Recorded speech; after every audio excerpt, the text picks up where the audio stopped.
নির্বাচন কমিশনের দ্বিতীয় দিনের মতো চলছে বাতিল প্রার্থীদের আপিল। সেখানে রয়েছেন আমাদের সহকর্মী তানভীর মৌসুম। যাচ্ছি তার কাছে। তানভীর, আজ আপিলের জন্য কতজন এসেছেন? মারফি, আপিলের জন্য কতজন এসেছেন এখন পর্যন্ত সেটি জানানো হয়নি এখন পর্যন্ত। যে চূড়ান্ত হিসাবটি তো আসলে দিনের শেষে দেওয়া হয়। তবে এখন আমরা দেখেছি গতকালকের মতোই দিনের শুরুটা যেরকম নিস্তরঙ্গ ছিল, আজকেও কিন্তু আসলে খুব বেশি কর্মচাঞ্চল্য কর্মব্যস্ততা নেই। আমরা বর্তমান অবস্থাটা একটু দেখাতে চাই বুথগুলোর। এখানে যে অঞ্চল ভিত্তিক 10টা বুথ রয়েছে সে বুথগুলো হচ্ছে খুলনা অঞ্চল, রাজশাহী অঞ্চল, রংপুর অঞ্চল, চট্টগ্রাম, কুমিল্লা, সিলেট, ঢাকা, ময়মনসিংহ, বরিশাল, ফরিদপুর।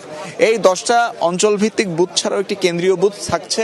এই কেন্দ্রীয় বুথে একটি আপিল নাম্বার দেওয়া হয়। আপিলটি শেষ করার পর যেসব প্রার্থীর মনোনয়নপত্র বৈধ ঘোষণা হয়নি, তারা যারা আপিল করতে এসেছেন, আপিলকারীরা, তারা কিন্তু একটি আপিল নাম্বার পেয়ে যান। যেই আপিল নাম্বারের উপর ভিত্তি করে পরবর্তীতে শুনানি করবে নির্বাচন কমিশন।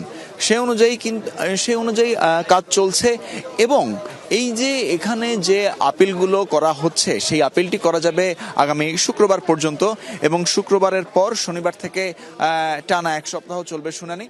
এবং সেই শুনানিতে তখন নির্ধারিত হবে কার প্রার্থীতা আবার ফিরলো, বা কারো প্রার্থীতা যদি সেক্ষেত্রে আবার প্রার্থীতা বাতিল করা হয়, সে বিষয়গুলো কিন্তু তখনই চূড়ান্ত ফয়সালা হবে।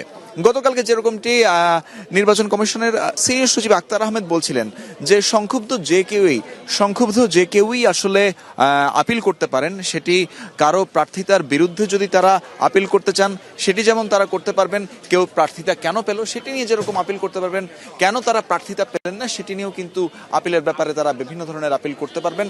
এবং তিনি এটিও বলেন যে প্রত্যেকটি আপিলকেই আসলে সমান গুরুত্ব দিয়ে দেখবে নির্বাচন কমিশন। এবং আমরা আর কিছুক্ষণ পর হয়তো একটি হিসাব আপনাদেরকে জানাতে পারবো আজকে দ্বিতীয় দিনের মতো ঠিক কয়জন সর্বশেষ খবর অনুযায়ী আপিল করলো। মারফি।